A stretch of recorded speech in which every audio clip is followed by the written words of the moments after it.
The Commission on Elections, or COMELEC, will be very busy next year with 3 elections that will happen one after the other. COMELEC spokesperson Attorney John Rex Laujanco said the first election will be held on May 9, which will be both for national and local elections.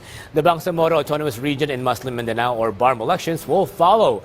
After a few months, the Barangay and Sangguniang Kabataan elections will take place.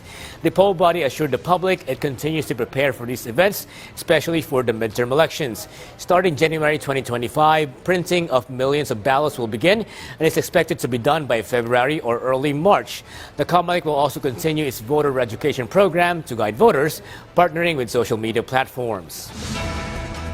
Yung pong pagdedemo po namin ng ACM, sinasamahan na po namin yan ng aming mga voter education at information modules tulad ng, yun nga po, regulasyon ng social media, pagbabawal sa maling pangangampanya, tamang pagboto at yung laban po natin dun sa vote buying at vote selling. Ipinapakita po natin dito na wala namang mamimili ng boto kung wala magbebenta ng boto.